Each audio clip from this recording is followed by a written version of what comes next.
I'm thrilled to be back at CPAC with thousands of great and true American patriots, and that's what you are. I want to start by thanking Matt and Mercedes Schlapp and everyone at the American Conservative Union. Thank you, Matt, for hosting this wonderful event. It really has been something over the years. I also want to, we have so many people here. I'm going to leave out some, but they'll understand. We have a lot of Congress, a lot of Senate, a lot of everything, but we'll do a few words and a few names. Diana Harshbarger, thank you, Diana, Congresswoman. Mike Collins, Elise Stefanik, I call her the rocket ship. Where's Elise? She's a rocket. Thank you, Elise. Jason Smith, friend of mine, great guy. Thank you, Jason. Wesley Hunt, Corey Mills, Dr. Ronnie Jackson, he's a doctor. He's an admiral. Where's Ronnie Jackson? He said I'm the healthiest man ever to be president by far. Said if I wouldn't eat junk food, I'd live 200 years. Where is he? He's the greatest. We love you, Ronnie. He had a lot of things under his belt. Another one who's a serious character, but a great guy. You got to know him. He's a great guy. Matt Gaetz. Thank you, Matt. Great guy. He's a brave guy. And another brave person. She started off very slow, very, very slow. She's a low-key person. Marjorie Taylor Greene. Thank you.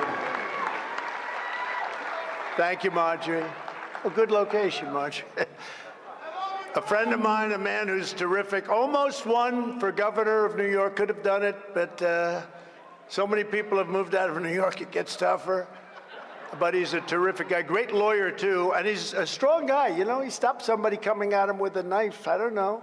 He grabbed that guy's hand. He looked pretty tough, and he drove him to the ground. Lee Zeldin. Where's Lee? Hi, Lee. Thank you. Good job, Lee. West Virginia Attorney General Patrick Morrisey. Patrick. Thank you, Patrick. Thank you. Thank you, Patrick. Ohio Attorney General Dave Yost. Thank you, Dave. Former Acting Attorney General of the United States, Matt Whitaker. Matt. A friend of mine who knows the border, knows more about illegal immigration than the next 10 people combined, Stephen Miller. Stephen. Hi, Steve. Great. Good to have you here. One of my favorite generals, a guy who's just great. He's got a lot of common sense and a lot of smarts, and he's been doing a lot of television lately, and he does a fantastic job. General Keith Kellogg. Thank you, Keith. A very popular man in South America, very, very popular in Brazil, the former president of Brazil, President Bolsonaro. Great honor.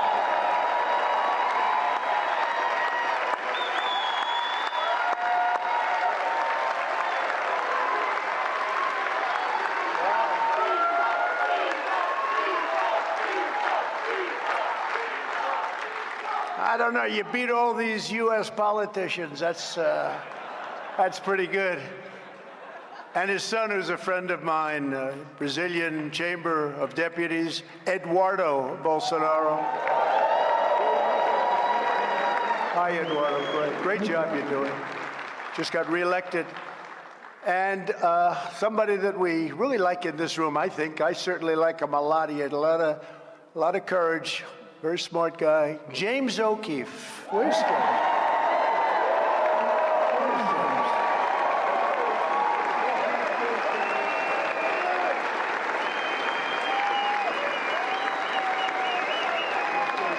Thank you, James. Good guy. As we gather today, our country and our movement, the greatest political movement in the history of our country. There's nobody going to even question it, even the fake news media. That's a lot of fake news back there. And by the way, I want to thank the fire department. Look at these people. They're up the rafters. Thank you, fire department.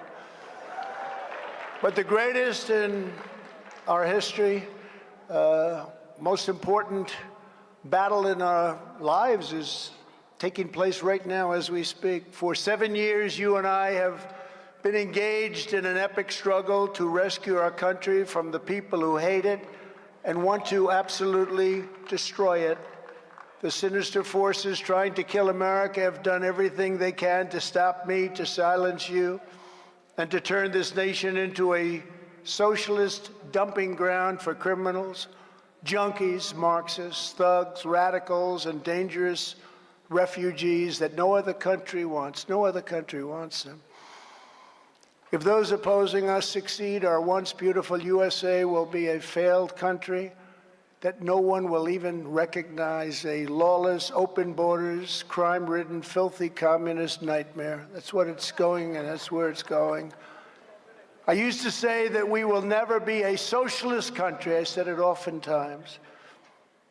I said it once at the State of the Union address, and people didn't understand what I was saying.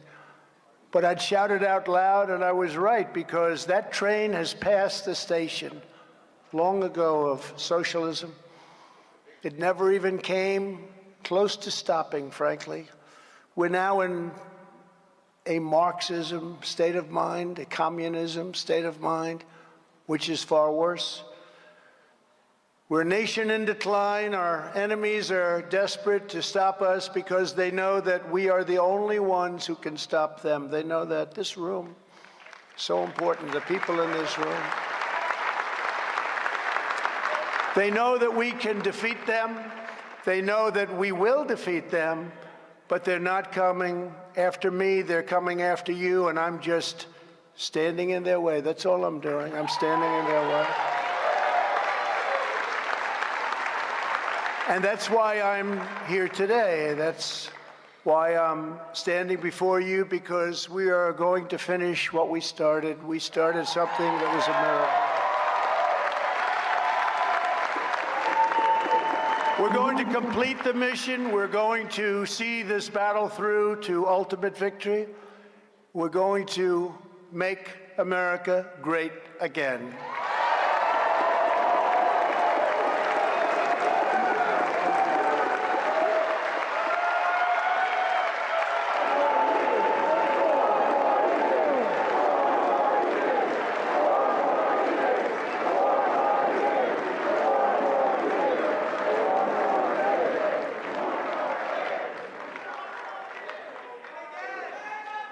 With you at my side, we will demolish the deep state. We will expel the warmongers. They are people that don't get it, although in some cases they get it. They get it for their wallets, but we can't do that. We can't let that happen. We will drive out the globalists. We will cast out the communists. We will throw off the political class that hates our country. They actually hate our country. No walls, no borders, bad elections, no voter ID. We will beat the Democrats. We will rout the fake news media. We will expose and appropriately deal with the rhinos. We will evict Joe Biden from the White House. And we will liberate America from these villains and scoundrels once and for all. When we started this journey, a journey like there has never been before, there's never been anything like this. We had a Republican Party that was ruled by freaks, neocons, globalists, open border zealots, and fools. But we are never going back to the party of Paul Ryan, Karl Rove, and Jeb Bush.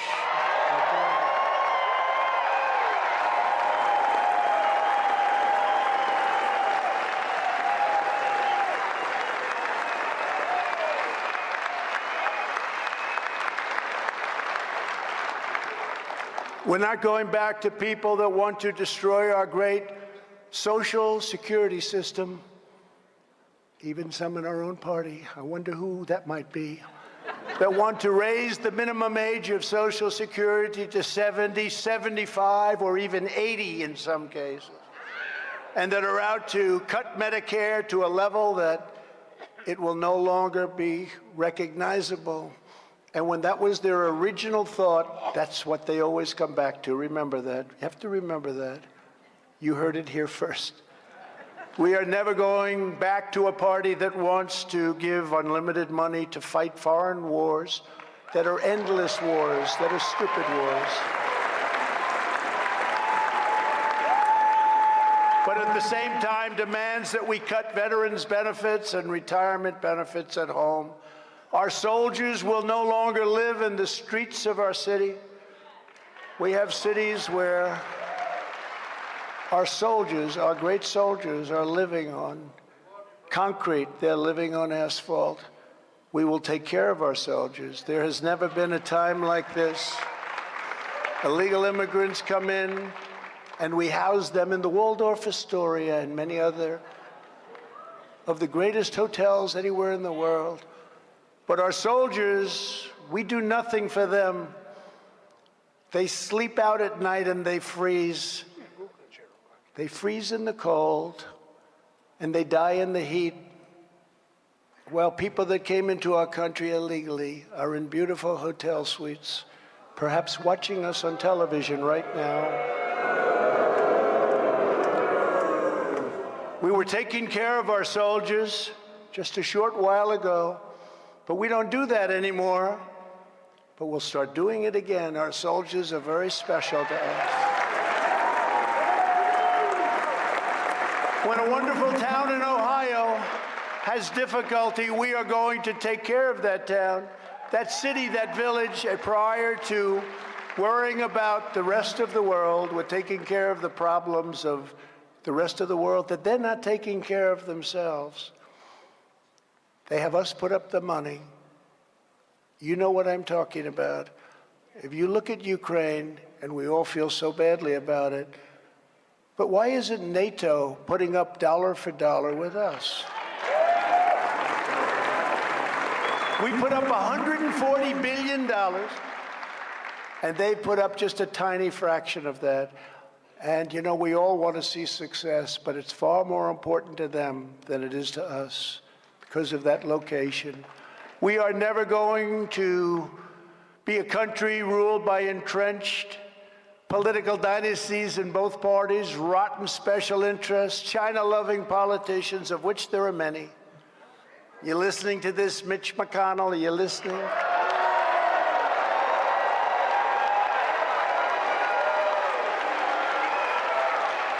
And a militant left-wing news media that's either frightened of telling the truth or is truly evil and bad. I don't know. I think in many ways they're frightened, but you never really know which. We are not going back to this mindset, not now, not ever. Not ever. And thank you, Mark Levin, for being here tonight. Thank you very much.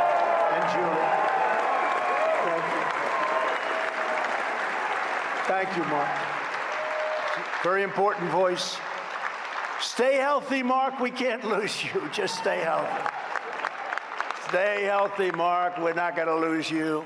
In 2016, we took away the power of this corrupt political class.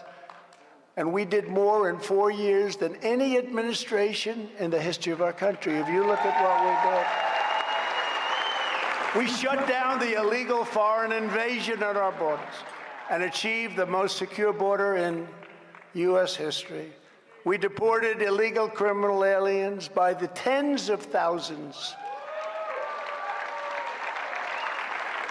MS-13, taking them out by the thousands. We set records every single week. We were cleaning up our country. I smashed the false idols of the free trade fanatics. These are fools, or they're getting very rich, probably the second, and left the China lobby reeling from our historic tariffs and taxes that we charge them, bringing in hundreds of billions of dollars pouring into our treasury from China. Thank you very much, China. When no other president had gotten even 10 cents, not one president got anything from them. Our trade deficits were 500, 600, 700 billion a year. Billion, think of it, dollars a year. Not sustainable by any country. They built their military, and they have a very powerful military with the money that we gave them. How stupid are we? I was the only president in modern history who did not have any new wars, no new wars. I finished some old ones.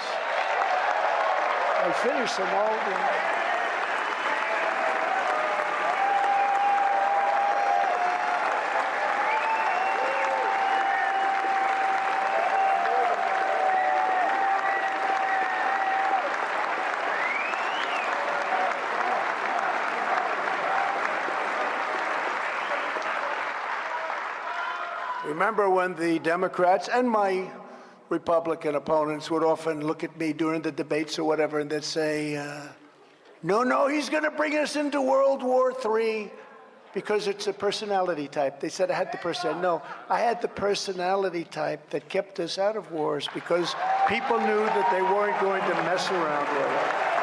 That's why I rebuilt our military.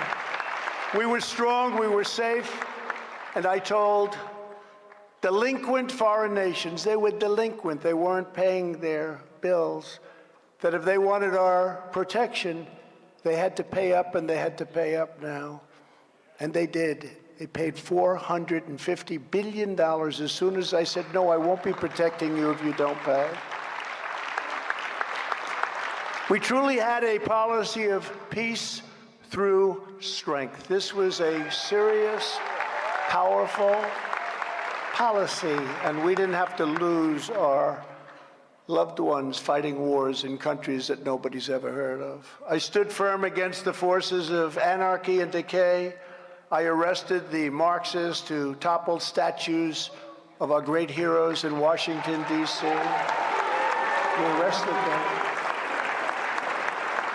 They were knocking down the most beautiful artwork, the most beautiful statues of great heroes. They didn't even know who they were doing. They just wanted anarchy, and I passed and signed an executive order. Anybody that does that gets 10 years in jail with no negotiation. It's not 10, but it turns into 3 months. And it's an incredible thing that stopped right away. You know, they were heading to the Jefferson Memorial. They wanted to take out Thomas Jefferson. I don't think so. I don't think we're going to let that happen. But we passed it. It was a very old law, and we found it. One of my very good legal people, along with Stephen Miller, they found it. They said, sir, I don't know if you want to try and bring this back. I said, I do. And as soon as we passed it, that was the end. They just stopped. It's amazing. It's a miracle. We banned transgender insanity from our military.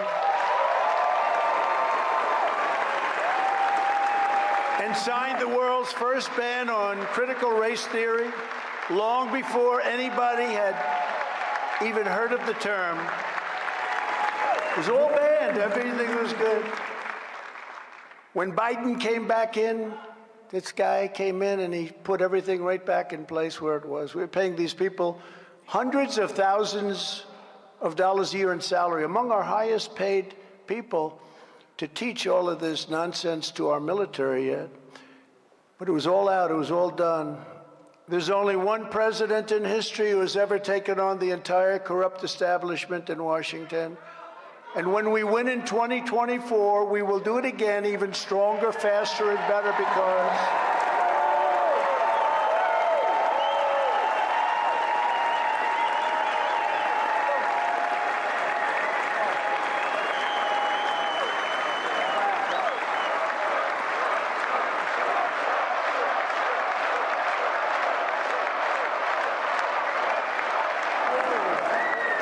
now I am experienced and I know the people of Washington. I didn't know them. I was from New York. I only came here 17 times, they said. I read that in the fake news, so probably it's not true, but it's the best I could do. And I never stayed over. I was from New York, but I now know the good ones, the bad ones, the weak ones, the strong ones. I know them all. I know the people that have to do the job and can do the job. A lot of them are in this room right now.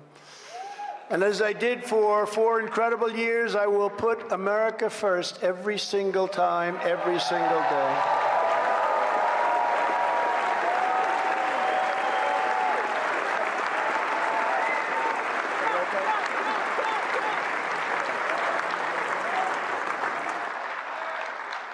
From the beginning, we have been attacked by a sick and sinister opposition, the radical left, communists, the bureaucrats, the fake news media, the big money special interests, the corrupt Democrat prosecutors. Oh, they're after me for so many things. Oh, those prosecutors. Some are racists. Some hate our country. They all hate me. They'll get me for anything, anything. You put a comma in this paragraph. Why did you do that? I don't really know. The partisan and often corrupt intelligence agencies, the George Soros money machine that spends a lot of money on the prosecutors, by the way. The Antifa thugs who are allowed to roam the streets while we have people that in many cases are great patriots, great patriots, saying prayers every night, playing our national anthem every day, and they're sitting in a jail nearby, rotting away, and being treated so unfairly, like nobody's probably ever been treated in this country before, except maybe me. And Marjorie, you've been so fantastic on that issue. Where's Marjorie? You've been so fantastic on that issue. And Elise, and Matt. People that love our country, have been so great on that issue. And the perverts who use the names of Washington and Lincoln to buy millions of dollars in ads to say bad,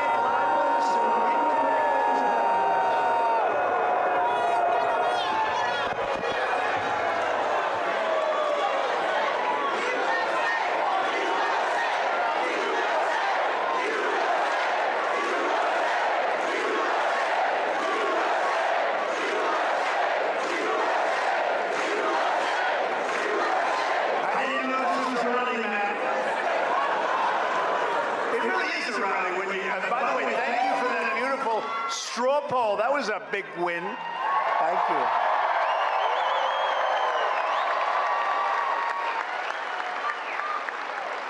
Our enemies are lunatics and maniacs. They cannot stand that they do not own me. I don't need them. I don't need anything about them. I don't need their money. They cannot steer me. They cannot shake me, and they will never, ever control me, and they will never, ever, therefore, control you.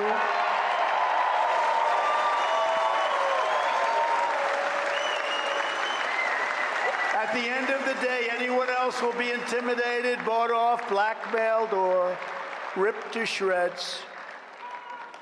I alone will never retreat, and that is why we must stand together and charge. We have to charge full speed ahead. You know, I had a beautiful life before I did this. I lived in luxury. I had everything. People said to me, "Are you sure you want to do it, sir?" I said, "Oh, this will be so amazing." What the hell did you get me into? I didn't know the word subpoena. I didn't know the word grand jury, those words, grand jury. I didn't know that they want to lynch you for doing nothing wrong. I didn't know they want to lynch you for doing a great job. I didn't know they want to put you away because your poll numbers are better than anybody they've seen in years. And then they go with the disinformation campaign. First of all, we're leading every Republican by massive numbers. And very importantly, perhaps more importantly, we're leading Biden by a lot. And we're leading Kamala by a lot. And every time the polls go up higher and higher, the prosecutors get crazier and crazier. We got to stop these guys. He says, we have to stop Trump now. We got to stop him now because we can't stop him at the ballot box. You know, they tried that in 2016. How did that work out? Not too good. And we actually, and I have to say this, I hope Fox doesn't turn off, but we did much better in 2020 than we did in 2016. But we have no choice. If we don't do this, our country will be lost forever. People are tired of rhinos and globalists. They want to see America first. That's what they want. It's not too complicated. This is the final battle. They know it, I know it, you know it, everybody knows it. This is it. Either they win or we win. And if they win, we no longer have a country. And I promise you this, if you put me back in the White House, that beautiful building, but I live in very beautiful buildings, it's not that reason. Beautiful.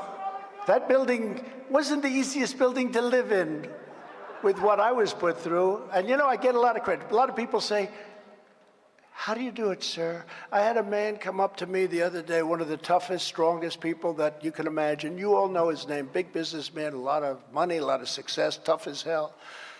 And he said, could I ask you a question, President? What? A friend of mine, he used to call me Donald, now he calls me President.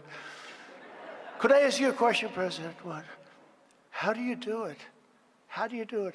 Every day they send you subpoenas. Every day they're after you. They're looking to take you down at levels that nobody's ever put up with before. 7 years I've gone through this. We beat them all, but it continues. And he said to me, seriously, how do you do it? I could never do it. This is one of the toughest guys. I said, maybe you could. He said, nope, I couldn't do it. I couldn't get out of bed in the morning, but I do it for you, and that's what I'm doing it for. I do it for you.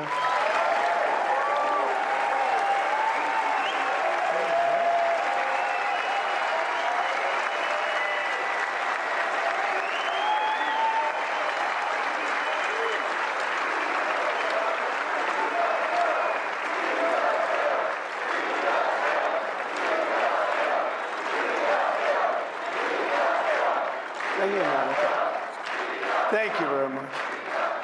And if you put me back in the White House, their reign is over. Their reign will be over. And they know it. And America will be a free nation once again. We're not a free nation right now. We don't have free press. We don't have free anything. In 2016, I declared, I am your voice. Today, I add, I am your warrior. I am your justice. And for those who have been wronged and betrayed, I am your retribution. I am your retribution. Not going to let this go. Not going to let it happen. I will totally obliterate the deep state. I will fire.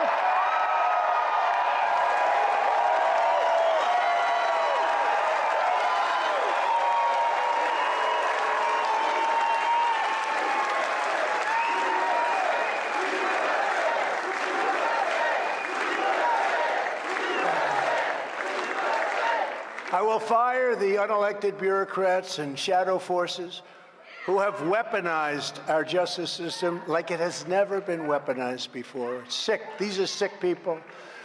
And I will put the people back in charge of this country again. The people will be back in charge of our country. The Biden administration is the most corrupt administration in American history. Hunter Biden is a criminal and nothing happened to him. Nothing happened. Joe Biden is a criminal and nothing ever seems to happen to him. Because, you know, say what you want, but the Democrats stick together. They don't have Mitt Romney. They don't have guys like that. They stick together. How's Mitt Romney doing? Not too good. I can name plenty of others, too. But they do stick together, whether you like them or not, and many of us don't, but maybe someday we get together. You know, a question was asked of me just before COVID came in. They said, the country is coming together. Do you think this is real? And I said to myself, it is real. It's amazing. I was getting calls from radical left people, the nicest calls. It's amazing, because we had the best employment numbers in history. We had the best economy in history. We were lapping China. China was supposed to have taken over as the world's largest economy, and we were actually increasing at a level that nobody thought possible. We were doing great. And then you had COVID come in, and a lot of things had to happen, and we did a great job. We never got the credit for that job, but we did a great job with COVID, and then gave back something very strong. But we were really bringing this country together. Had COVID not come in, I think you would have had a much different, because a lot of people want to know, can we all get along together? And if I didn't have that experience, I would say no, because the thought process is so different. But we were starting to really get along. And then we had the disaster, as I call it, the China virus, because I want to be open, and I want to be accurate. But Biden openly held back $1 billion all taxpayer money, for the government of Ukraine. Remember, he said, until they fired a prosecutor. When they fired that prosecutor, and this prosecutor was after Hunter and the company that was paying him a fortune of money. Remember, Joe Biden stood up and said, and I looked at them and I said, you're not getting that $1 billion. You're not until you get rid of the. I can't believe he did that. Can you imagine if I did that? I wouldn't be here right now, I suspect. And nobody picks it up. Nobody wants to pick it up. It doesn't get any worse. It doesn't get any worse than that. Although, maybe it does. It's called the laptop from Al. That gets me. And yet they go after me over and over again about something that's not even a crime. They make up Russia, Russia, Russia, which was a plan made up by crooked Hillary Clinton, Adam Shifty Schiff, and the Democrats, the DNC. They then made up a fake phone call. They took a phone call that was perfect, and they pretended that I said things that weren't even in there. They actually imitated. Remember Schiff? He stood up in Congress, and he repeated the call like I was a gangster over and over again. Quid pro quo. Remember the term? Quid pro quo. But it wasn't. I called downstairs at the White House. I said, listen, do we have that call taped? Because there's no way I said those things. And they called back and tell me, yes, sir, we do, essentially. We had transcripts of the call. Thank goodness we had transcripts, because these guys they're sick people, and they were looking to do a number. I'll tell you how bad they are. So, and I tell this story seldom, but it's a strong story, Monica. Thank you very much for the great job you do, by the way. What a defender she is. But they're so bad. So they come up with this Russia, Russia, Russia hoax. And they know it's a hoax. They know it's a hoax. I know it's a hoax, too. But they know it's a hoax. And Adam Shifty Schiff comes out from a very secretive room, intelligence committee or whatever, and he meets the press right in front. The press is going crazy. They're going crazy because they'll do anything to hurt Trump, anything. They're evil people in many cases. Some cases, they're great people, but a lot of evil people. And he stands up before a microphone. Now, this is a man who knows it's a fake story. Russia, Russia, Russia. They checked 6 years of phone calls. Millions of calls were made from my office. Not one call to Russia. Not one call. They were surprised. They weren't surprised, but some people were surprised. But he stood up before the microphones, and he said, Donald Trump Jr. will go to prison for what he has done with Russia. My son is going to go to prison. He said, my son's going to go to prison for what he's done with Russia. And my son didn't have anything to do with it. And he knew it was a fake story. And when it was finally revealed, now the Times, the Washington Post, they all admit it was a fake story. We're trying to get the Pulitzer Prize taken away. They got Pulitzer Prizes. We're suing. You know what the prize says? For its concise and accurate reporting on the Russia, Russia, Russia event. And they have it actually totally wrong. Actually, Mark Levin should get a prize. And Greg Jarrett should get a prize. And even it's not his deal, Sean Hannity should get a prize. And frankly, Jesse should get a prize. Jesse should. And a lot of people, and I'll tell you, you know who should get a prize? Tucker should get a prize.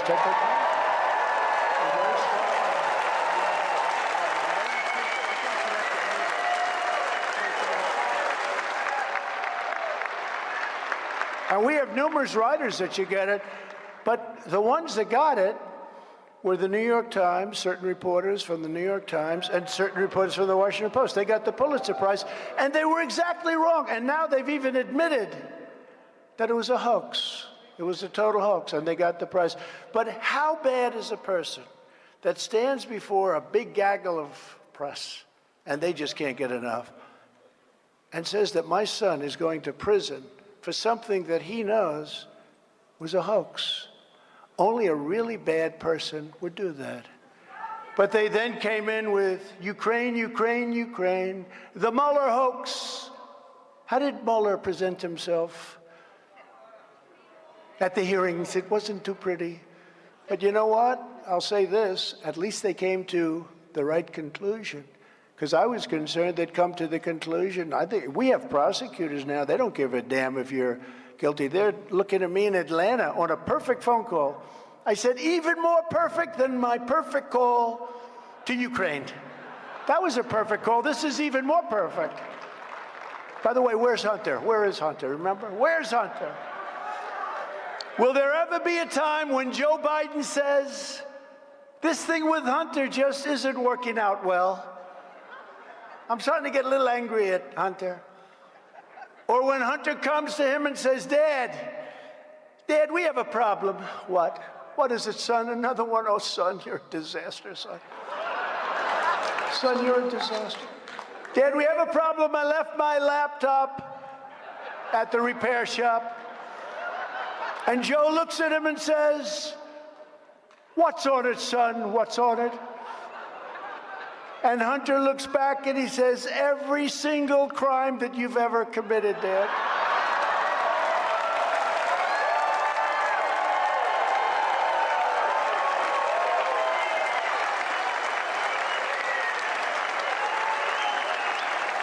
And hence it's called The Laptop from Hell. And Miranda Devine did a great book on that. And she actually thanked me. She said, I got the name from Trump. She told me, she said, I want to thank you for the name. I said, no charge. But she did a great job, great book, The Laptop from Hell. If I so much as fly over a blue state, they do so many bad things, it's just crazy. The racist Manhattan District Attorney, Alvin Bragg, who is presiding over one of the most dangerous and violent cities in the United States. You have to see this, the United States, where killings are taking place at a number like nobody's ever seen, right in Manhattan. And he's doing nothing about it, nothing whatsoever. No cash bail for people that just kill people. Knife them in the back, hit them over the head with a baseball bat, push them into subways when the train is right there.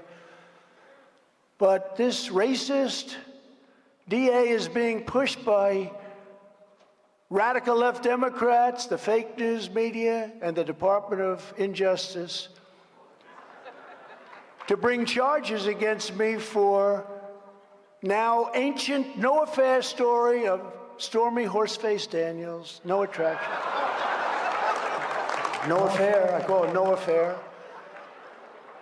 Where there's no crime anyway, and charges have never been brought in such a case before. And this case has been looked by every prosecutor. They're all looking, they looked at it for years now. She was represented by Michael Avenatti. How's he doing? He's now in jail. And the whole thing is a complete con job. And she was ordered to pay me, a federal court ordered this, hundreds of thousands of dollars. But they're still looking at it. They're still looking.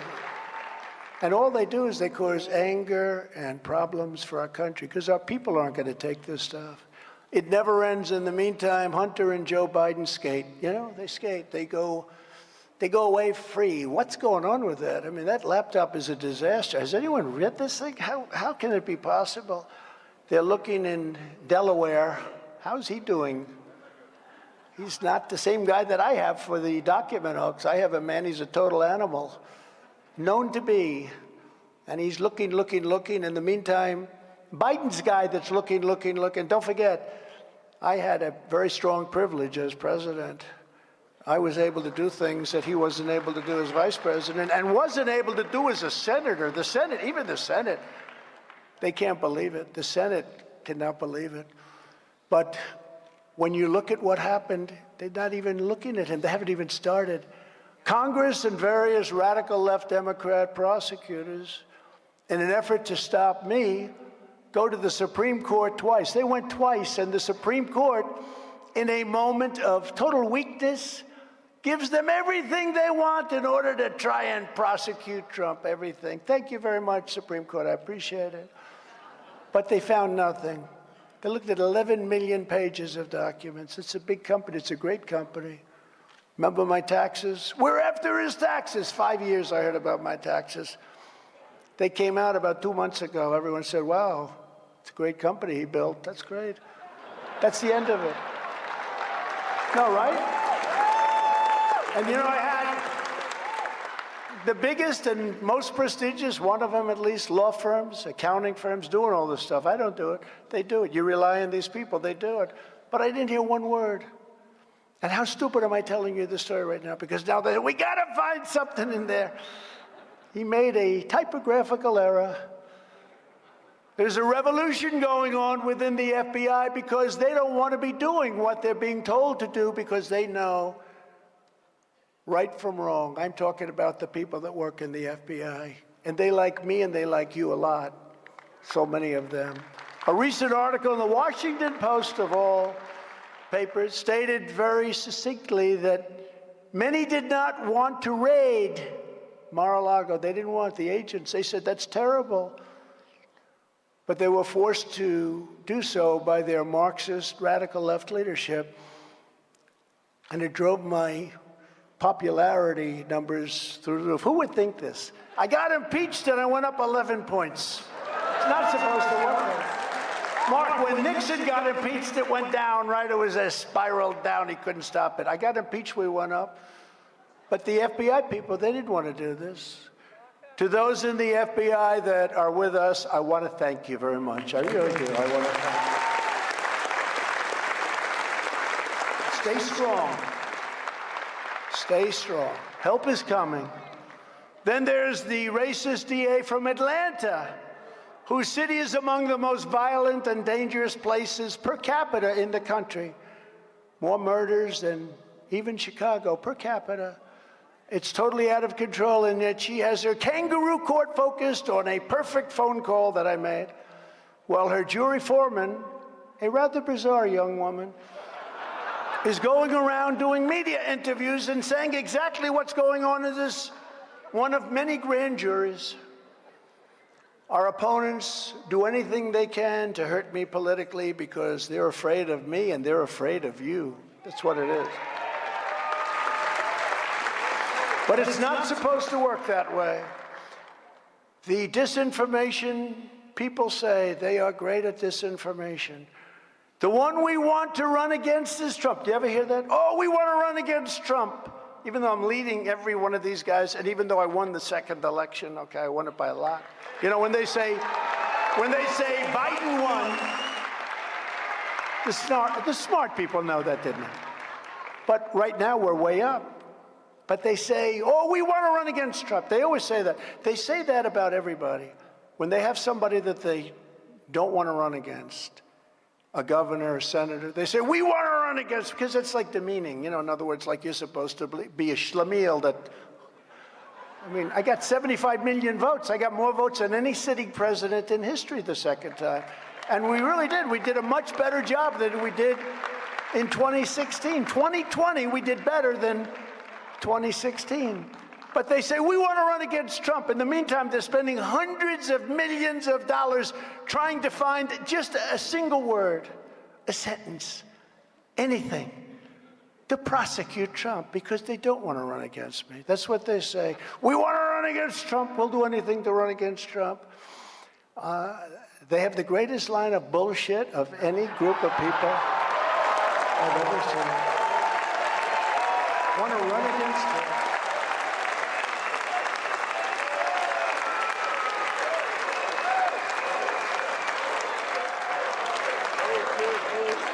But at the same time, they send people from the Justice Department to the local DA's office in Manhattan. Do you know the Justice Department sent their top people to the Manhattan DA's office to help in the prosecution of Trump? This way, we have it a little bit away from Washington. It's local. Oh, we had nothing to do. But their top guy was put in that office to help prosecute Trump. How would you like to have my life? Would anybody like my life? But I still like it. But they want to try and find anything they can when they've already been exonerated. I've been exonerated many times. You take a look at what this meant. I mean, time after time. But all of this is happening for one single reason. They know that when we return to power, we will bring their lies and their corruption and their disinformation tumbling down.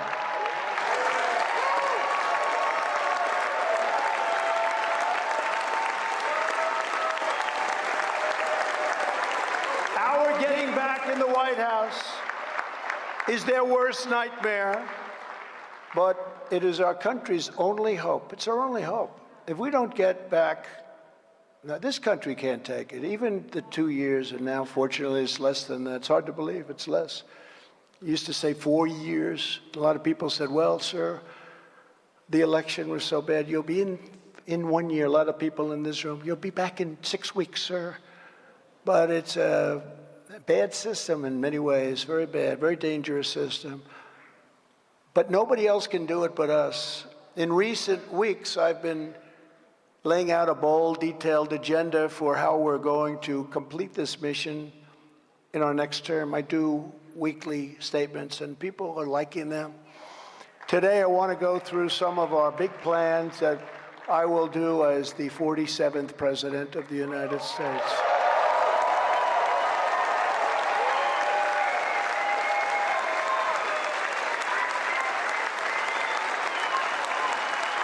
Thank you. At the top of my list will be stopping the slide into costly and never-ending wars. We've got to stop it. Can't keep spending hundreds of billions of dollars protecting people that don't even like us. Now, you know, in business, if you did that, what you do is you put up the money and then you say, but listen, we own half your country in case you win. You know, you take a piece of the upside, right? We get nothing. In fact, the opposite. We put up the money, and then after it's finished, assuming it's successful, let's say it's successful, they don't want to even talk to us. No, you have nothing to do with us. Get out of here. You have nothing. No. In business, you put up money, seed money, call it whatever you want. You end up owning the country by the time it's over. And the only reason they're doing well is we're giving them the greatest equipment that I bought, the greatest equipment ever made. And the only reason they're doing well with NATO is I raised $440 billion from countries that weren't paying anything. And the Secretary General Stoltenberg, a good man, he said it's one of the greatest jobs I've ever seen. I hope he still says that, but one of the greatest jobs. He said Obama would come and make a speech. Bush would come, make a speech, and then they'd leave. I came, I looked, I said, man, these people aren't paying. We're paying for the whole thing practically. Of the 28 countries at the time, only 8 were paid up. 20 weren't, including Germany. They paid a fraction of what they were supposed to be paying. And I said to them, either you pay or we're not going to protect you. And a man stood up, a president of a country stood up, and he said, sir, could I ask you a question? This was a round table with nobody in the room but the presidents, prime ministers, and dictators, okay? Some of them are all the same. But they stood up, and he stood up and said, sir, could I ask you a question? If we don't pay up, and if we get attacked by Russia, will you protect us, sir? I said, now you're not paid up, right? That's right. You're delinquent, right? Yes. I will not protect you from Russia. Sir, we'll send you a check tomorrow, sir. We'll send you a check tomorrow. It will be sent by overnight mail, sir. I promise you'll have it tomorrow. Now, if I said, like the stupid politicians say, absolutely will be, you know, Article 5, 6, 7, 8, 9. where you're supposed to do it. But those articles all suppose that you're supposed to be paid up. But let's say I said the opposite. Yes, we will always protect you. You know, I took a lot of heat because they said, I'm not a good member. Actually, NATO wouldn't even exist if I didn't get them to pay up. But they paid up $449 billion or something, and that's the money they use. They're rich as hell right now. They spent an office building that cost $3 billion. It's like a skyscraper in Manhattan laid on its side. It's one of the longest buildings I've ever seen. And I said, you should have, instead of spending $3 billion, you should have spent $500 million building the greatest bunker you've ever seen, because Russia wouldn't even need an airplane attack. One tank, one shot through that beautiful glass building and it's gone. Same architect I used in Chicago, great architects, but they didn't have war in mind. But when things happen, that building would be gone in about 15 minutes. They should have spent a $500 million bunker, nice thick ceiling, 6 inches, 6 feet of concrete. And by the way, we have a great gentleman. Speaking of China, will you please stand up? Gordon, stand up, please. Gordon China.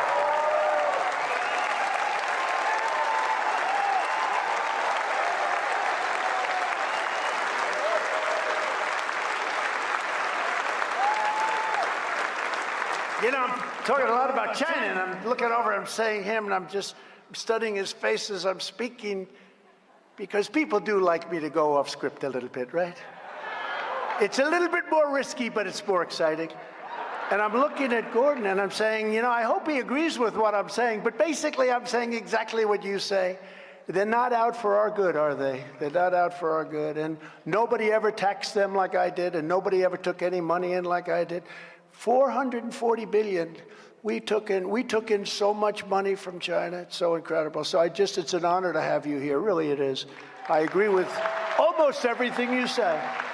Almost everything. Great. Thank you very much. Thank you, madam. Thank you very much. Great job, both of you.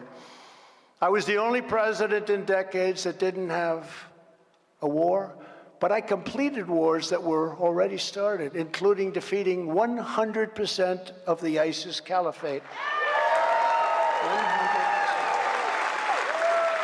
I was also the only president where Russia didn't take over a country during my term. Russia took over not because I got along with Vladimir Putin very well. I say, Vladimir, don't do it. You know, you and I are friends. Don't take over any countries because, you know, Moscow will be hit very hard. I told him things. He probably didn't believe it, but you know what? He believed it 10%. And President Xi believed it when I talked about Beijing. He probably said, I don't believe him, but there's a 10% chance we're not going to do anything. It's true. It's true. You have no idea. These conversations, I wish they could have been recorded, actually. People would think a lot of me. But with Bush, they invaded Georgia, right? With Obama, they took Crimea. With Biden, they're trying to take everything. And he won't even know they took it.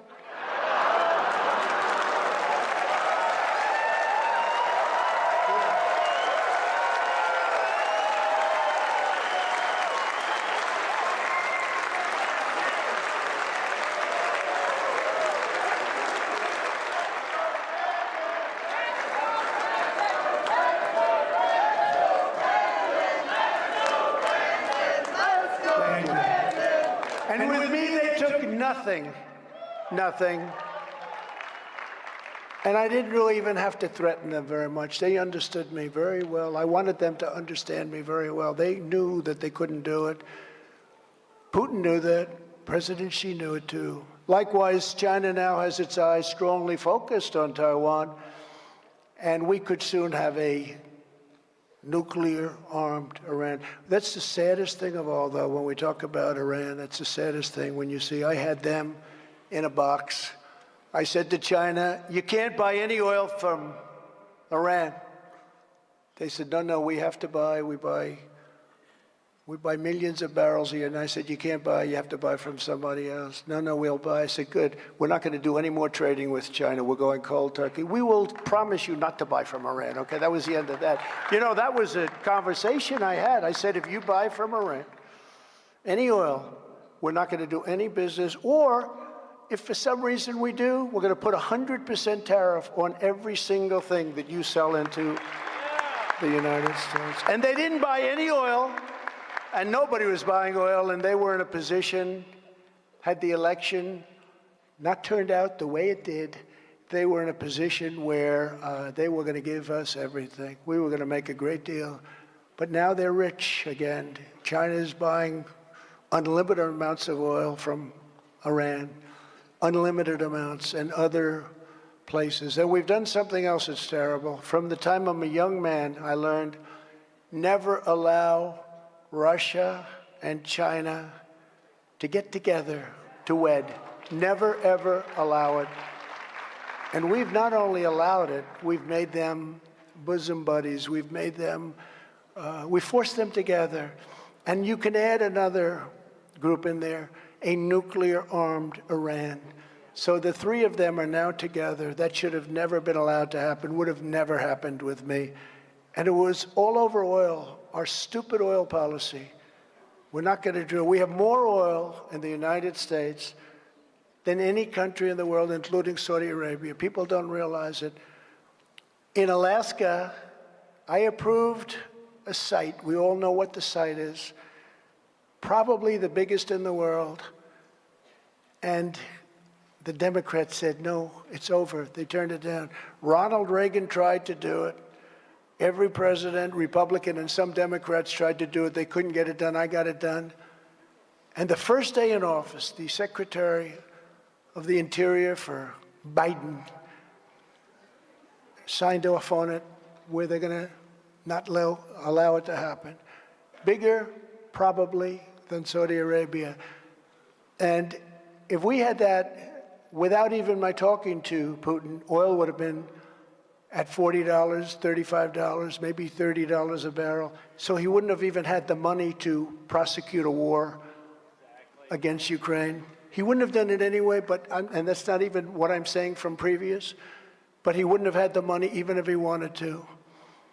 Ukraine would have been thriving. There would have been no dead people, and there would have been no obliterated cities that can never be rebuilt. Can never rebuild those cities.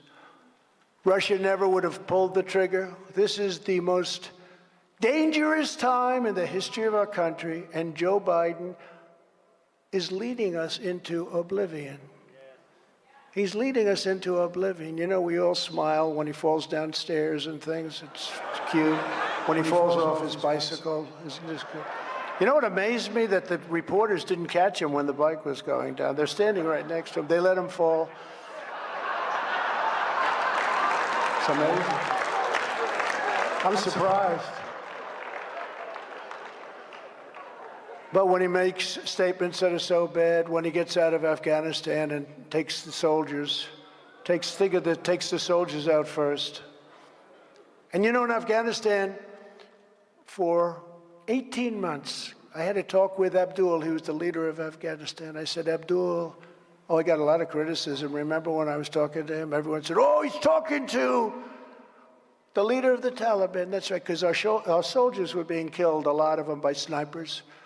And I didn't want that. I don't want to deal with the problems, and I don't want to talk to the mothers and fathers, who I would speak to a lot. I don't want to talk to them and tell them their son was shot through the head from 2,000 yards away by a sharpshooter. They have very good sharpshooters. So I spoke to this man, his name was Abdul, and I said, Abdul, don't kill any more of our soldiers, because if you kill our soldiers, we're going to hit you harder than any country has ever been hit in the history of the world.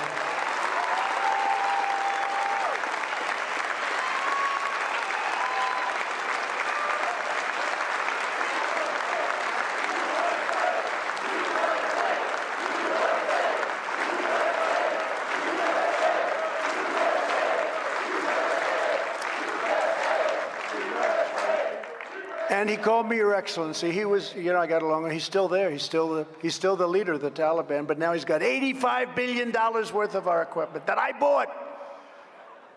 $85 billion. I said to General Milley, I want every piece of equipment. Sir, I think it would be cheaper to leave it behind, sir. That's when I lost faith. That, and when he didn't like me holding up a Bible in front of a church, I said, this guy's not with us. This is not a smart guy.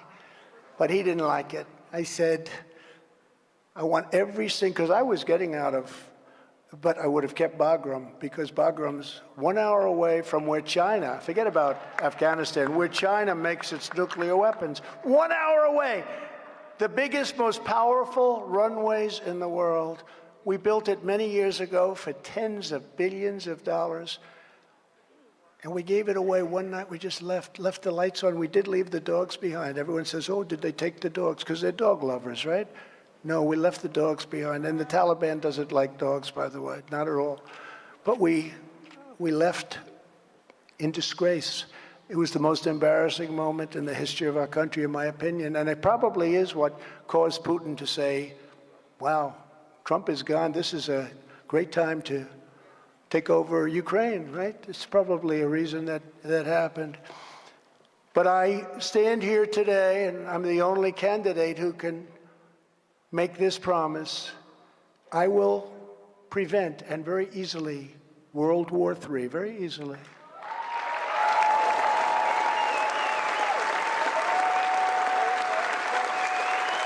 And you're going to have World War III, by the way. You're going to have World War III. If something doesn't happen fast, you're going to have World War III.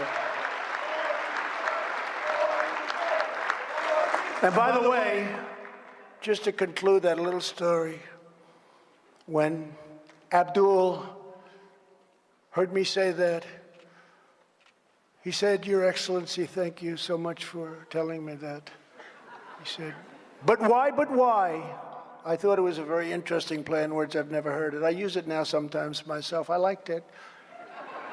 He said, but why, Mr. President, do you send me pictures of my home?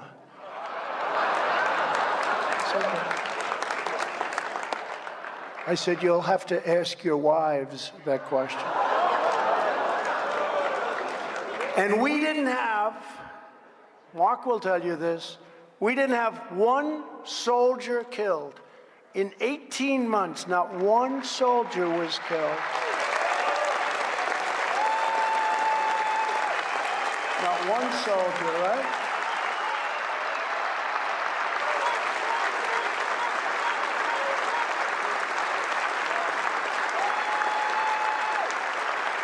In fact, it was so good that the media didn't mind that I called. I took a lot of heat, tremendous heat. Why do you call him?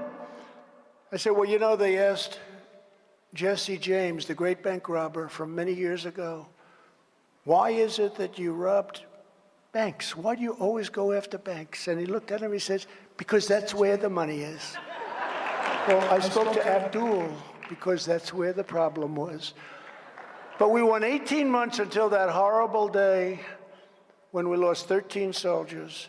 And you know, the thing that nobody ever talks about, we lost 13, we lost $85 billion worth of the greatest military equipment in the world. Goggles, night goggles that are so good, so sophisticated, better than anything we have, brand new, never even taken out of the box. And you know, the Afghans, and they're actually very good, the Taliban are good fighters, Afghan, because it's really very much the same thing, frankly. They didn't fight good for us, but they fought good for themselves. And they took a lot of money from us. I asked General Mattis, I said, you know, we got to get out of there. They've been there for 20 years. We got to get out of there. Sir, they're fighting for their country, sir. I said, that's right. I guess they are. Then about 2 days later, I was thinking about it. I said, I don't know why. Because, you know, we had more blue on green, green on blue, where they'd get their gun and then they'd shoot our master sergeants and our sergeants that are training them. I said, why are they fighting for us if we've never had this problem to the extent that we had it? But he said that. He said, they're fighting. And I said, are we paying them a lot of money to fight? And I had it checked. Yeah, we were paying billions and billions and billions of dollars to these Afghan soldiers. Tens of billions of dollars. I said, they're not fighting, General. I called them back in. They're not fighting because they love us or they love their country. They're fighting because they're the highest paid soldiers in the world. We're basically bribing them to fight. And they didn't fight, but the Taliban did fight. Same people, but the Taliban did fight. But they didn't kill anybody for 18 months. I'm very proud. In fact, Biden got up and he actually said that. They didn't kill anybody. I will say that. They didn't kill anybody for 18 months. And you know what happened? His people start screaming, "Don't say that!" Because that's a good thing for us. But then when we left, we lost soldiers, 13 killed. But what they don't talk about, they talk about the equipment, they talk about the fact that there are still to this day a lot of Americans in there that we've lost contact with. It's a rough place. But they don't talk about the fact that many of these soldiers were absolutely destroyed. Destroyed. They lost their arms, they lost their legs, they had their face blown off, and they were absolutely destroyed. And they don't talk about that. They don't talk about it. And it's very sad because these people, many of them, we lost 13, they died, but nobody ever talks about the gravity of the injuries to these soldiers. And it's a very sad thing. I got it down to 2,500 people. I was the one that got it down, but we were going to get out with dignity, with strength. We were going to be respected and admired. And I could just see Abdul. They took out the soldiers first. You don't take the soldiers first. You take the soldiers out last. You get the Americans out first because they feared our soldiers. They feared our soldiers. They feared the F-16s. And now they own them. Think of it. You get the soldiers, and they go out last. You take our American citizens out. You then take our equipment out. And Milley said to me, "Sir, it's cheaper to leave the equipment than it is to take it out." I said, "Let me ask you, General, so we have a plane that costs $100 million brand new. You want to leave?" "Yes, sir, it's cheaper, sir." I thought he was, another April Fool's deal, right? I said, "No, General, you fill it up with a tank of jet fuel, you fly it back home, or at a minimum, you fly it into Pakistan or some semi-friendly country and you take it from there, right?" "No, sir." I actually told them I want the tents. The tents have big canvas, incredible tents with I want every piece of steel. I want every screw. I want every nut. I want every bolt. I want every tractor. I want every Jeep. You know what they did? They left 700,000 rifles and guns, 700,000. They left 70,000 vehicles, 70,000, many of them brand new, many of them armor-plated, where they have 6 inches of steel in the bottom. Cost you millions of dollars to build. And they left that all behind. There's not a car company, used car lot, new car lot, anywhere in the world that would have 70,000 vehicles. I said to a friend of mine who's one of the Arrigo in Florida, great guy. I said, "How many cars?" I think he's like the biggest in Florida. They did very well, thank you. But the biggest, I said, "How many cars would you have?" "I don't know, a couple of hundred extra, a couple of hundred." And he's like, "A big one, real big one, runs a great operation." 70,000 vehicles. So now I read the other day that the Taliban, that Afghanistan, is the second largest seller of arms anywhere in the world because they're selling everything that we gave them. And by the way, as I'm speaking, do I see cash? Is that cash? Ooh, my eyes are better than I thought. Is that cash? Ooh. And is that Rick Grinnell? Huh? Wow. I better check with Gordon, and I better check this audience a little more closely. I'm going to miss a lot of people in here. Great. 2 real patriots. They really are 2 great people. Thank you very much. But they're the second largest to us. They're the second largest arms dealer in the world. They're selling off all the beautiful brand new equipment we gave them. The Apache helicopter, which is the best in the world, they gave one to Russia, They gave one to China, and they're very good. They take it apart and they reduplicate it. They take it apart, they reduplicate it, because they've never been able to build one like we have. Now they're able to do it because they're very smart, actually. Before I even arrive at the Oval Office, I will have the disastrous war between Russia and Ukraine settled. It will be settled quickly. I will get the problem solved, and I will get it solved in rapid order, and it will take me no longer than one day. I know exactly what to say to each of them. I got along very well with them. I got along very well with Putin, even though I'm the one that ended his pipeline. Remember, they said, Trump is giving a lot to Russia. Really? Putin actually said to me, if you're my friend, I'd hate like hell to see you as my enemy. Because I ended the pipeline, right? Do you remember? Nord Stream 2. Nobody ever heard of it, Rick, right? Nobody ever heard of Nord Stream 2 until I came along. I started talking about Nord Stream 2. I had to go call it the pipeline because nobody knew what I was talking about. But I ended it. It was dead. I told every company that had sucked into it that you're not doing business with the United States of America if you go forward and allow this to be built. It was done. On day one, Biden came in, and this is the biggest economic development project. This is the most important project that Russia has. On day one, this is the biggest money they could ever make. There's nothing they could ever do to compete with this. This is the biggest pipeline in the world. Going to supply Europe, Germany in particular. On day one, Biden came in. And what did he do? He approved the Nord Stream pipeline. And then they'd say, Trump was soft on Russia. I was the one that gave 1,000 javelins. That's the anti-tank busters. And they are vicious. Because I looked at those tanks, and they got hit one shot, and that was the end of that. You wouldn't want to be in those tanks. But I was the one that supplied the javelins. They supplied the bed sheets. Do you remember? They supplied the bed sheets.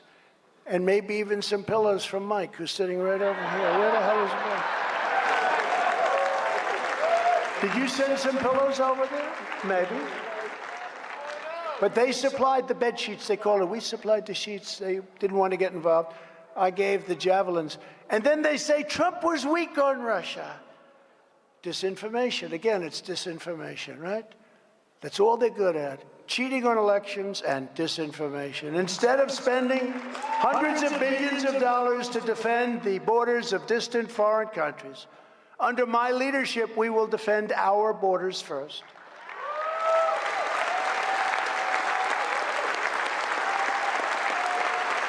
Three years ago, we had the safest border in the history of our country. And I will quickly do that again. As you know, I built hundreds of miles of wall and completed that task as promised.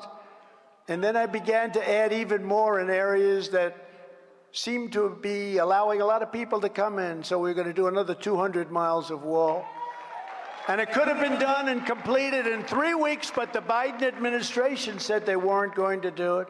And in fact, the wall was sitting there waiting to be installed, the easiest part.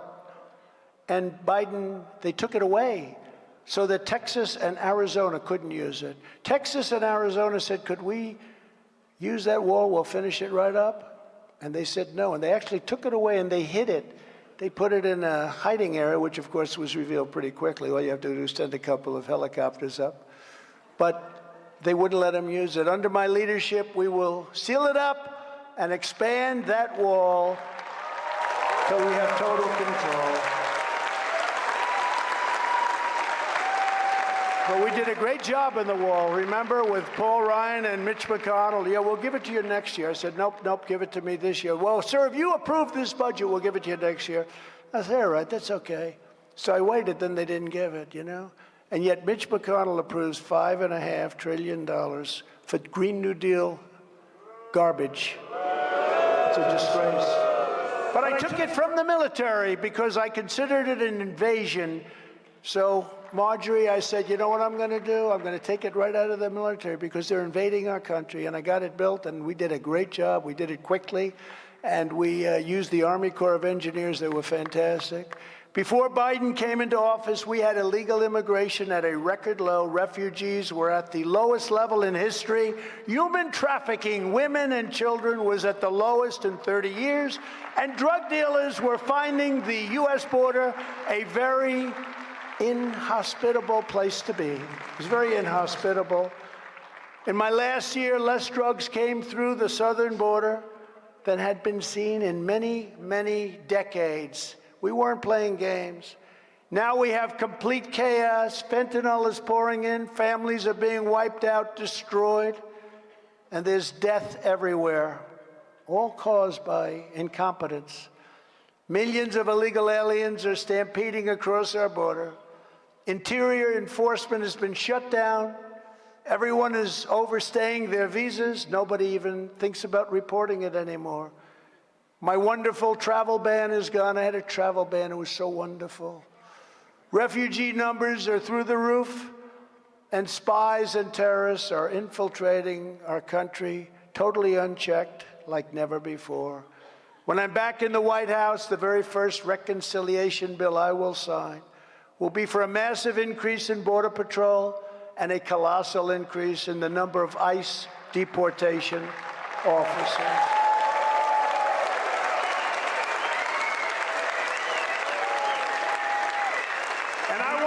The Border Patrol, these are incredible people.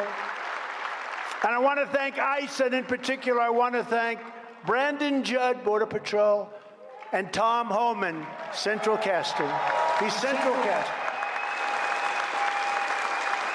Under my leadership, we will use all necessary state, local, federal, and military resources to carry out the largest domestic deportation operation in American history. Other countries are emptying out their prisons, insane asylums, and mental institutions, and sending all of their problems right into their dumping ground, the USA. Think of it. They're emptying out their prisons, and you've heard me say that, but they're also emptying out their mental institutions. And to use a strong couple of words, insane asylum. Insane asylum, that's where... Anybody see Silence of the Lamb? That's where they come from, insane asylum. That's a stronger word than a mental institution. And they're putting them into our country. Thank you very much. I will ask every state and federal agency to identify every known or suspected gang member in America, and every one of them that is here illegally, and the towns know who they are. The towns and cities or the police. We love our police. The police know who they are.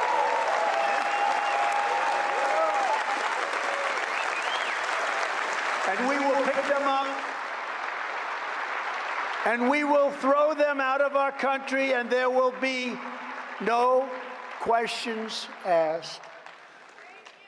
We had a problem when I first assumed office in 2016. It was a big problem. We'd have these people, we'd round them up, MS-13 gangs, the worst people. These are absolute brutal killers. They used to knife 16-year-old girls because it was more painful. It would take longer to kill her.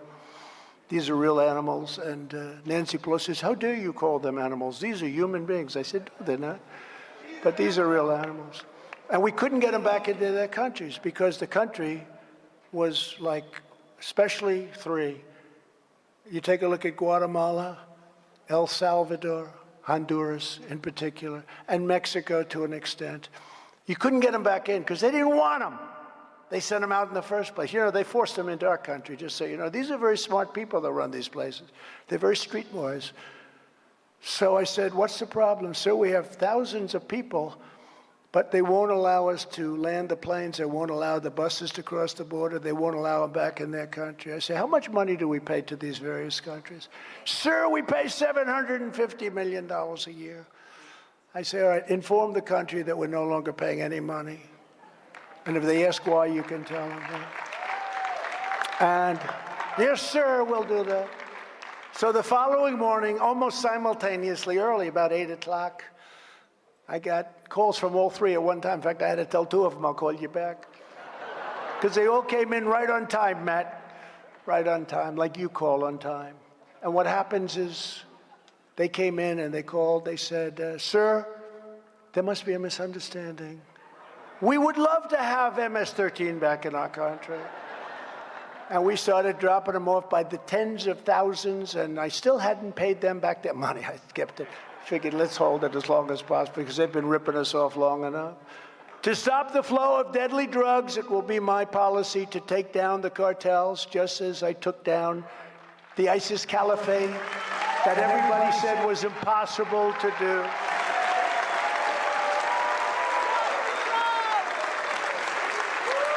A lot of parents in this audience that lost a child, that lost a loved one to fentanyl and all of the drugs that are pouring in, so many different kinds. Fentanyl is a big problem.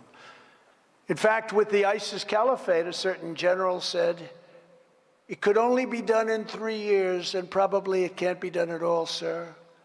And I did it in 3 weeks. I went over to Iraq, met a great general. Sir, I can do it in 3 weeks. You've heard that story. I can do it in 3 weeks, sir. How are you going to do that? They explained it.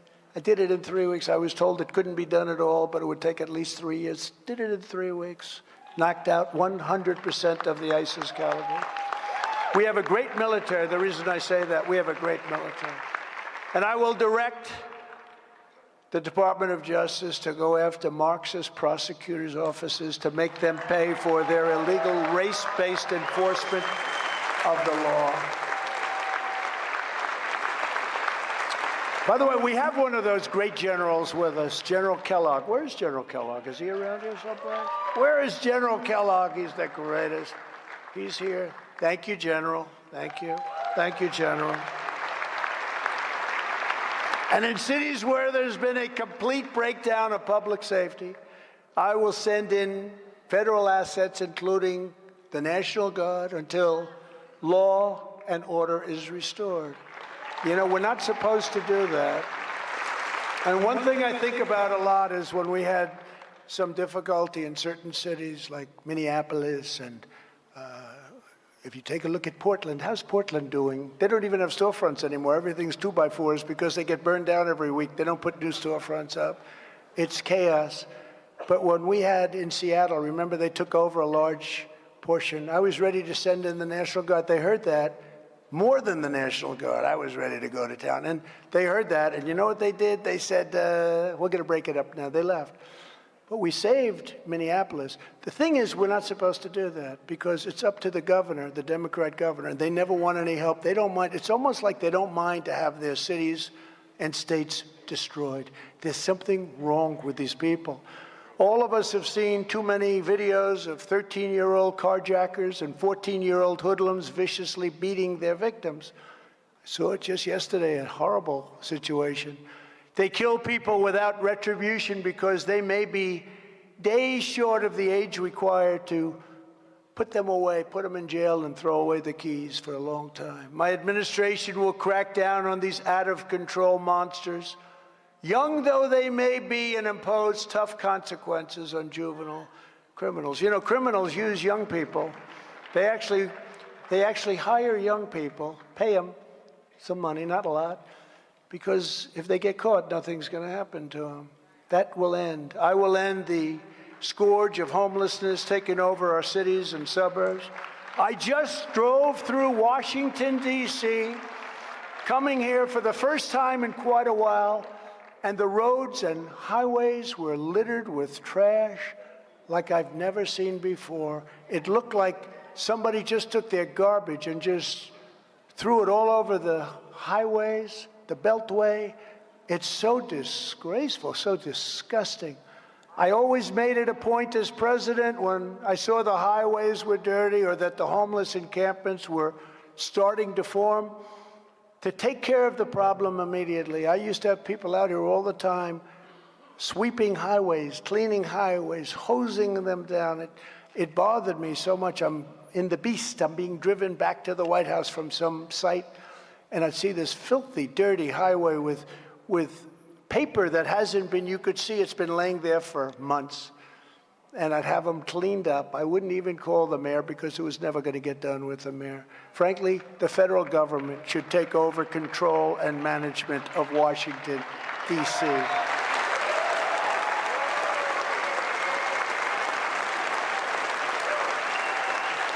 this project, because it's horrible. And I think of it differently. Foreign leaders come in to see us. We want them to do what we want them to do.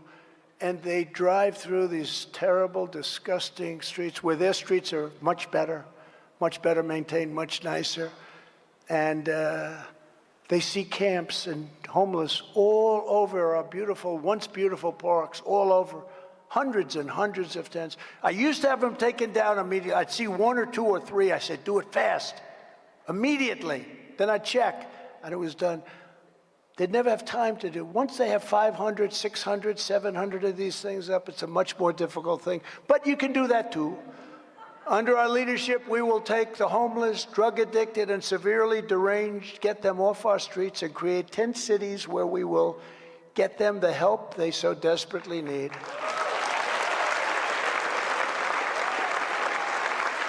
On day one, I will revoke Joe Biden's crazy executive order installing Marxist diversity, equity, and inclusion czars in every federal agency.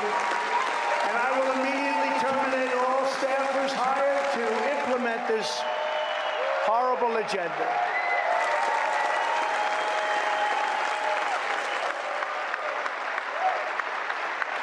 I will urge Congress to create a restitution fund for Americans who have been unjustly discriminated against by these Biden policies. They're so unfair, they're so un-American, they're so un-American. And we will ban all racial discrimination by the government. I will fight for parents' rights. Can you believe that here we are, and I'm saying I'm going to fight for parents' rights?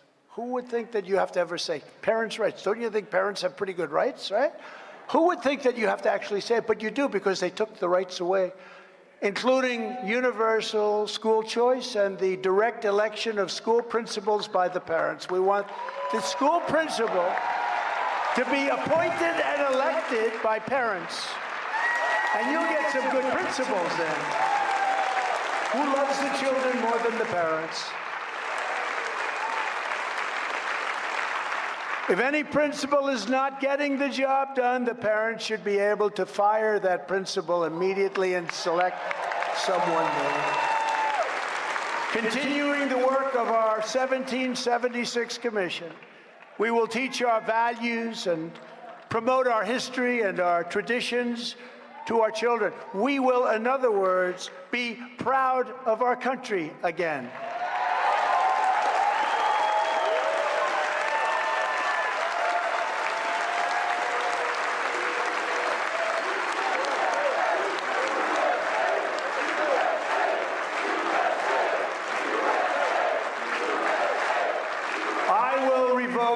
Biden policy promoting the chemical castration and sexual mutilation of our youth. And ask Congress to send me a bill prohibiting child sexual mutilation in all 50 states. That should be easy. And we will keep men out of women's sports.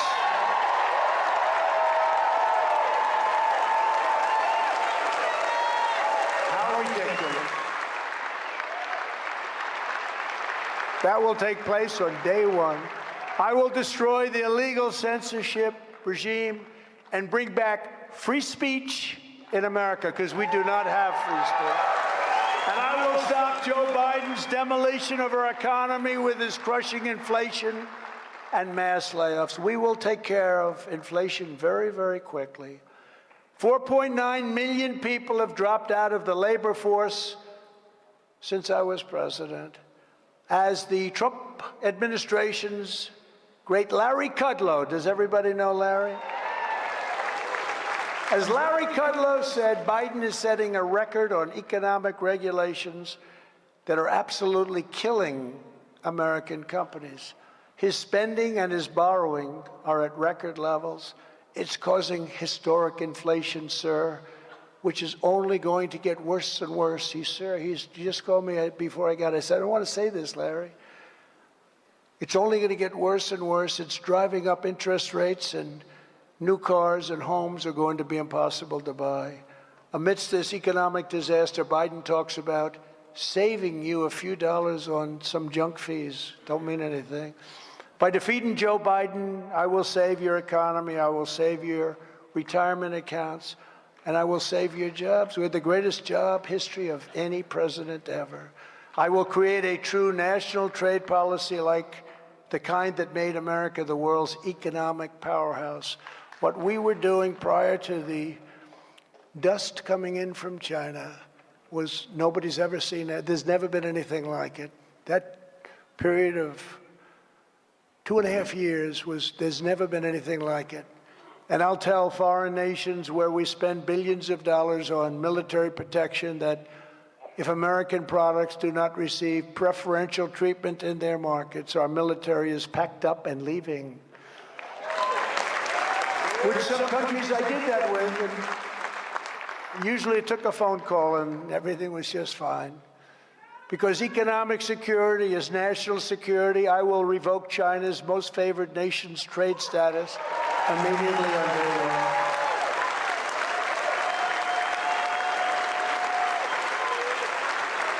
And I will implement a 4-year plan to phase out all Chinese imports of essential goods and gain total independence from China. We have to do it. We have to do it. I will hold China financially accountable for unleashing the China virus upon the world.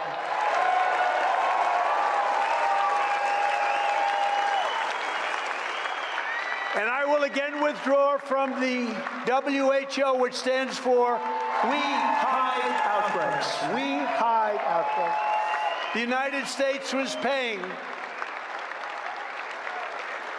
I think this is important because, again, it's so much common sense involved. The United States was paying the World Health Organization $450 million a year.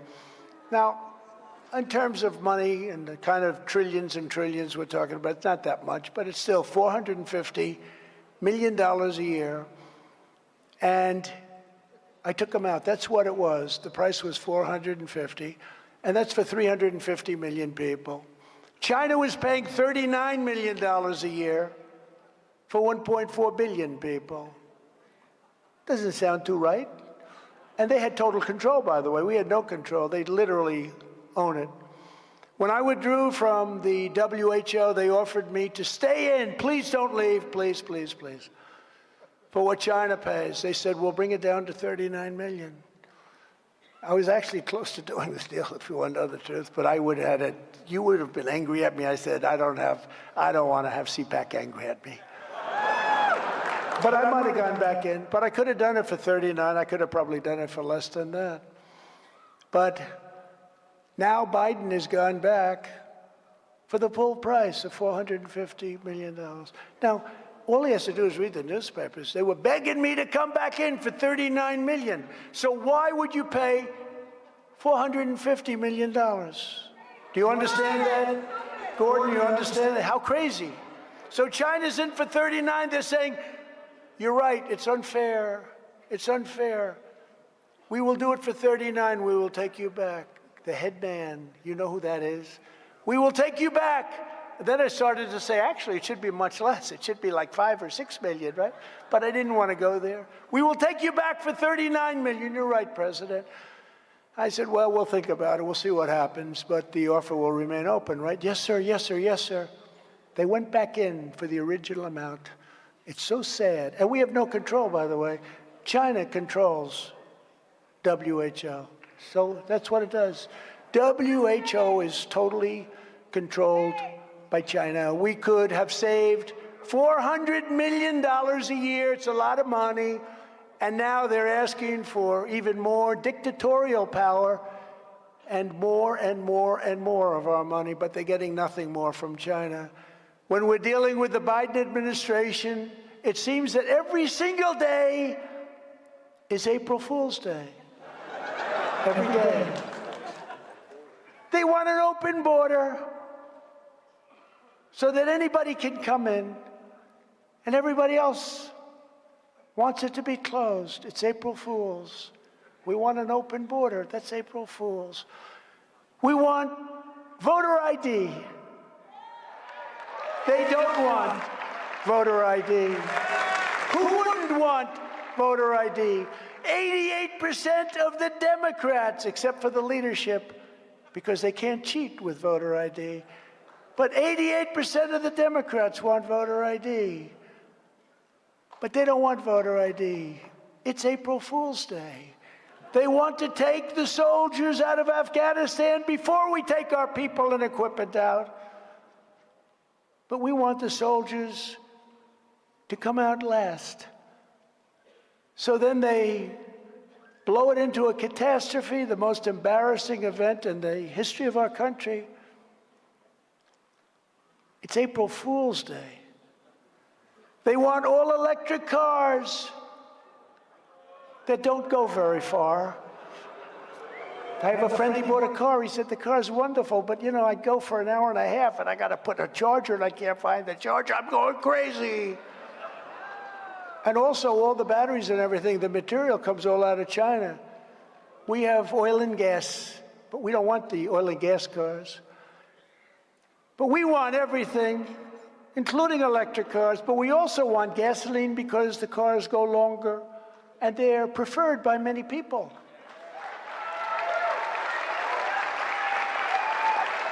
We don't like quick drives that are stopped for 2.5 hours. It's April Fools. They want all electric stoves all over the country. But we don't have the electric power for that. And we want electric stoves, but we also want gas stoves. It's April Fools. Why do they want that? They want windmills all over the place that ruin our fields, kill our birds, and are very unreliable, and are the most expensive energy ever developed. We want oil, gasoline, natural gas because it's cheaper, better, and much more powerful. It's April Fool's Day. Under my leadership, we will regain energy independence that we had 3 years ago. We were on our way to massive energy dominance. We would have been paying off our debt because energy is big numbers. It's not like you're selling a little product. You're selling the biggest product of all, is energy.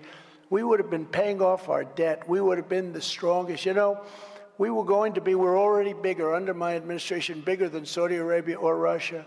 We were going to be much bigger than both of them combined. Within about a year, we would have made the kind of money they're making times 5. And we would have been paying off debt, and we would have been reducing taxes, and it would have been a beautiful thing. But they came in and they said, we don't want that.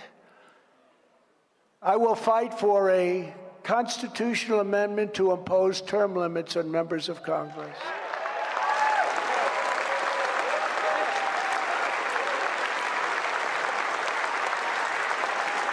And I will move heaven and earth to fully and finally secure our elections.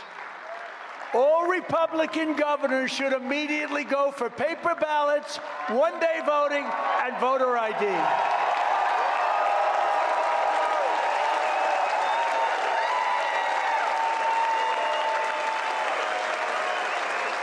And the problem we have is we have governors, and some of them we like, and some of them we don't, but they're all talk.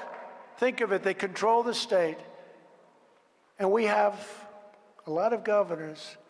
They should go for that. Paper ballots, same-day voting. You know, France had 37 million people voting. They voted in one day, and at 10:30 in the evening, they called the winner. There were no problems. They have paper ballots, same-day voting, voter ID. And they only had a little mail-in, and we would have this too, for soldiers that are very far away or people that are legitimately sick. Okay, legitimately, as opposed to millions and millions of ballots flooding the offices. They used COVID to cheat. But until that day comes, Republicans must compete using every lawful means to win. That means swamping the left with mail-in votes, early votes, and election day votes. Have to do it.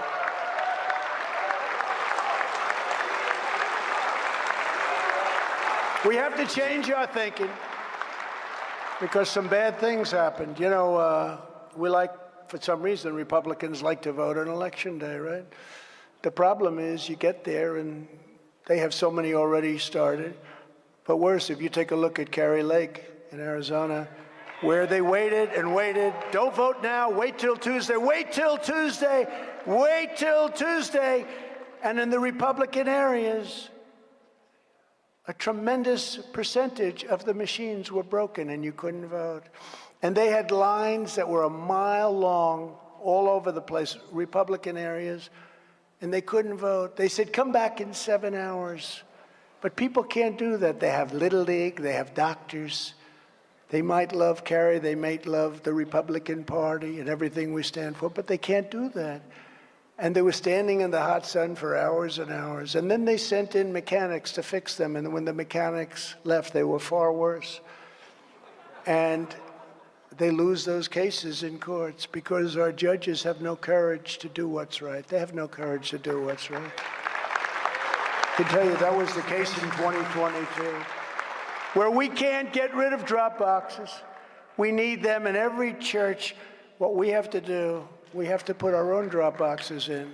Zuckerbucks spent $500 million. And, you know, if you contribute $5,700, $1 more than that, to a candidate, they put you in jail.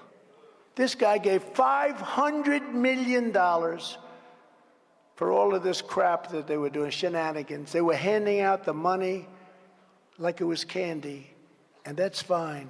But if somebody, when people are going to jail for spending like $93 too much, because it's not according to election law. And until we can eliminate ballot harvesting, we will become masters at ballot harvesting. We have no choice. Beating the Democrats at their own game. And we'll do it legally. The agenda I've laid out today will end America's destruction.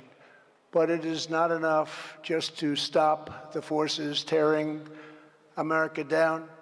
I want once again to build America up. We have to build our country. We don't build anymore. All we do is investigate everybody. You ever see television? You know, it used to be we'd build our military. We were proud of it. We'd be doing all things. All you see on the thing, investigation, investigation, investigation. Now, with that being said, you got to look at Hunter. I mean, how crooked is that deal? But, you know, it's not something I'd like to not do anything. I'd like to get back to building our country and making our country great again. But it's time to start talking about greatness for our country. Our objective will be a quantum leap in the American standard of living, especially for our young people. As I announced yesterday, we will hold a competition to build new freedom cities on the frontier to give countless Americans a new shot at home ownership and the American dream. It's such a wonderful, beautiful thing. And I'll challenge the governors of all 50 states, to join me in a great beautification campaign. We will rename our schools and boulevards, not after communists, but after great American patriots.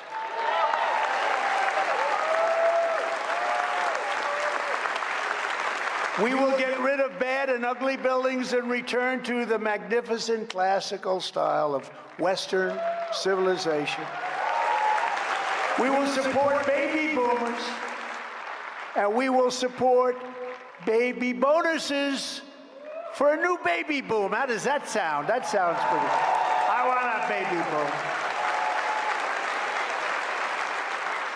Oh, you men are so lucky out there. You're so lucky. You are so lucky, men. Our country will shine, thrive, and prosper like never before. All of this is within our reach, but only if we have the courage to complete the job, gut the deep state, reclaim our democracy, and banish the tyrants and Marxists into political exile forever. They are bad for us. They want us to fail. They want our country to go down. They are sick people. Change only happens if we plow fearlessly ahead and declare with one voice that the era of woke and weaponized government is over. That is our task. That is our mission. And this is the turning point and the time for that decision. Because as you've probably heard me say before, we will not back down. We will not bend. We will not quit. We will not yield. We will press forward with push. We will press forward with vigor. We will push onward, and we will finish what we started. We started a great, great positive revolution. Nobody's ever seen anything like it before. It's called Make America Great Again. We want to make America great again. We will cross the finish line. We will dismantle the deep state. We will demolish woke tyranny, and we will restore the American Republic to all of its radiant glory. And with God's help and your support, we will make America powerful again. We want to have a powerful country. We need to have a powerful country. We will make America wealthy again. We will make America strong again. That's what we want. We want strength. We will make America, think of your heart pounding. We will make America proud again. We will make America safe again, not like our streets of the cities, which are a disgrace for the entire world to watch.